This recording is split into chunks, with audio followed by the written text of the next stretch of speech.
Hello students, this is Shetty sir.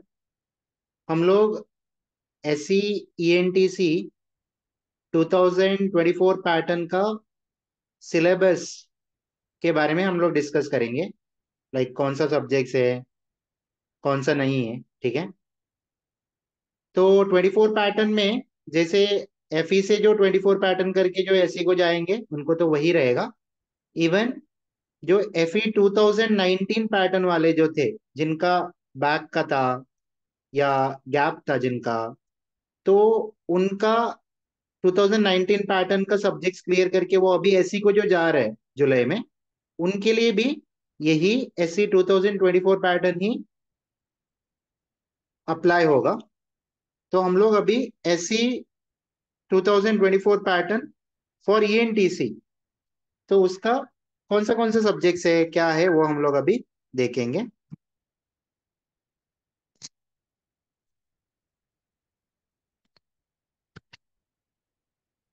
तो इसमें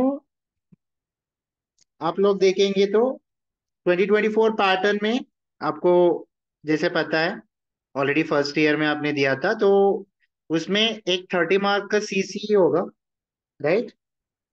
comprehensive continuous evaluation, CC होगा। और 70 मार्क्स का एंडसेम होगा। ये जो सीसी रहेगा, ठीक है। तो सीसी में आपको सबसे पहले यूनिट 1 एंड 2 के ऊपर 12 मार्क्स का एक यूनिट टेस्ट होता है। और उसके बाद यूनिट 3 एंड 4 के ऊपर एक 12 मार्क्स का असाइनमेंट या केस स्टडी होता है। टोटल 24 मार्क्स हुआ। और 6 मार्क्स का जो लास्ट यूनिट है, यूनिट 5, टोटल 5 यूनिट्स होता है, राइट। तो जो लास्ट यूनिट है उसके ऊपर क्विज या सेमिनार या टेस्ट होता है, राइट। सो टोटल 30 मार्क्स हो गया सीसीई का। और रिमेनिंग जो है एंड सेम 70 मार्क्स का, उसमें each and every unit 14 marks का रहता है, इंटू 5 यूनिट्स, मतलब 70 मार्क्स का एक एंड सेम होता है। तो हम लोग अभी 24 पैटर्न का ईएनटीसी का सब्जेक्ट्स देखेंगे। तो आप लोग यहाँ पे देख सकते हैं कि आपको जो सेमेस्टर 1 है ना, तो वहां पे इलेक्ट्रॉनिक सर्किट्स होगा, ठीक है। मैथ्स 3, M3 होगा। और उसके बाद डिजिटल इलेक्ट्रॉनिक्स होगा। ये तीनों अपना कोर ईएनटीसी का सब्जेक्ट्स है। और उसके बाद एक ओपन इलेक्टिव होगा, ठीक है, ओपन इलेक्टिव 1। तो ये ओपन इलेक्टिव 1 आपको अदर फैकल्टीज से सिलेक्ट करना रहता है। अदर फैकल्टीज मतलब इंजीनियरिंग का नहीं है, मैनेजमेंट या कॉमर्स से आपको सिलेक्ट करना रहता है। मे बी अकाउंटिंग रिलेटेड या मैनेजमेंट रिलेटेड या एचआर रिलेटेड आपको सिलेक्ट करना रहता है। दूसरा फील्ड से, not from other branches, from other fields. तो ऐसे करके आपको 4 सब्जेक्ट होगा, टोटल 4 सब्जेक्ट्स। तो ईच एंड एवरी सब्जेक्ट, ये जो 4 सब्जेक्ट्स है, इनका सीसी होगा और एनसेम भी होगा। उसके साथ साथ आपको एक प्रैक्टिकल होगा जहां पे data structure and algorithm, that is nothing but multi disciplinary minor.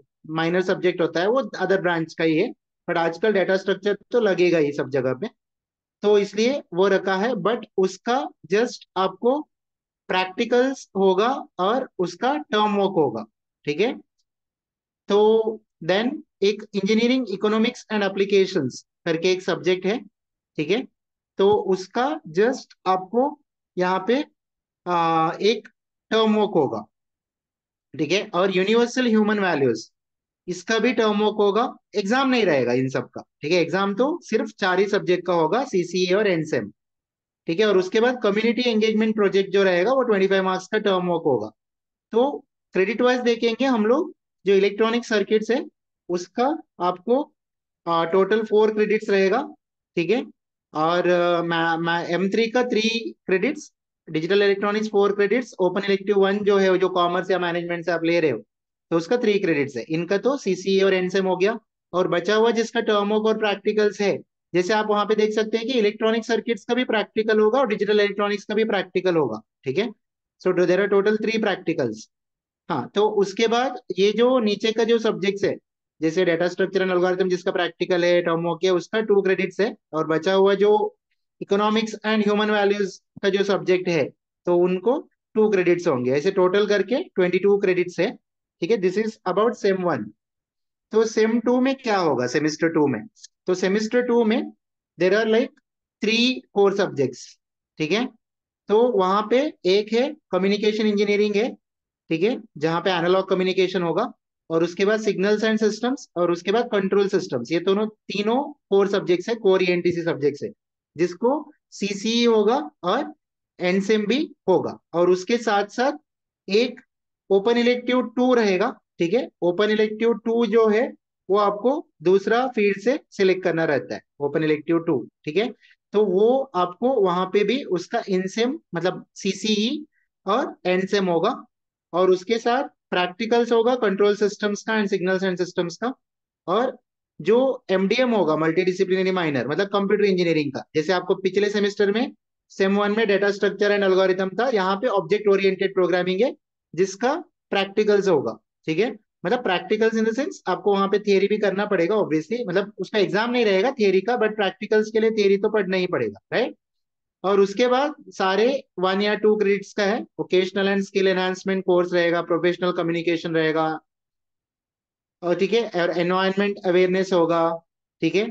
तो बाकी स्किल डेवलपमेंट का होगा। तो all these comes under 1 and 2 credits. मतलब यहाँ पे बेसिकली आप सेम वन और सेम टू में देखेंगे, जो सीसी और एन सेम वाले, सेम वन में 4 सब्जेक्ट्स है, और उसके बाद सेम टू में भी सीसी और एन सेम के 4 सब्जेक्ट्स है। उनमें सेम वन में 3 कोर ईएनटीसी का है, 1 कॉमर्स या मैनेजमेंट का है। सेम टू में भी 3 कोर ईएनटीसी का है, और 1 सब्जेक्ट फ्रॉम कॉमर्स और मैनेजमेंट। और उसके बाद आपने प्रैक्टिकल्स देखा, तो प्रैक्टिकल, मेन जो प्रैक्टिकल रहेगा दैट इज सेम वन में कंप्यूटर इंजीनियरिंग का डेटा स्ट्रक्चर एंड एल्गोरिथम, जो आजकल हर सॉफ्टवेयर कंपनीज को लगता है। और उसके साथ साथ सेकेंड जो सेम का प्रैक्टिकल होगा ओओपी, जहाँ पे सी प्लस प्लस होगा, जो हर सॉफ्टवेयर कंपनीज का इंटरव्यू में लगता है। तो इसलिए इन्होंने यहाँ पे प्रैक्टिकल्स में रखा है, वेरी गुड लाइक, क्योंकि किसी को भी सॉफ्टवेयर में जॉब करना है तो उनको तो डेटा स्ट्रक्चर और सी प्लस प्लस आना ही चाहिए कंपलसरी, उसके लिए इन्होंने रखा है। It's a good syllabus. और उसके साथ साथ आपको लाइक मैनेजमेंट और फाइनेंस का और इकोनॉमिक्स का वगैरह रखा है। It's a good thing like, overall जो सिलेबस डिजाइन है अच्छा है, ठीक है। तो ये था अपना electronics and telecommunication second year 2024 pattern का सिलेबस है, जो अभी 2025 1 जुलाई 2025 से कॉलेज चालू होगा, तो ये सिलेबस अप्लाई होगा। जो एफई से जो रेगुलर आए हैं उनको तो है ही, उसके साथ साथ जो एफई 2019 पैटर्न बैच था जिनका अभी एग्जाम दे के आप सेकेंड ईयर को आ रहे हैं, तो आपको एसई 2019 पैटर्न नहीं रहेगा, एसई 2024 पैटर्न का रहेगा आपको सिलेबस। बट जिनका एसई 2019 पैटर्न का ऑलरेडी एग्जाम दिया हुआ है, उसमें से कुछ बैक आया, तो आपको एसई 2019 पैटर्न का ही पेपर देना पड़ेगा, 2024 पैटर्न का पेपर नहीं देना पड़ेगा, ठीक है। तो ये था अपना 2024 पैटर्न ईएनटीसी का सिलेबस का पूरा ओवरव्यू था, ठीक है। चलो, थैंक यू।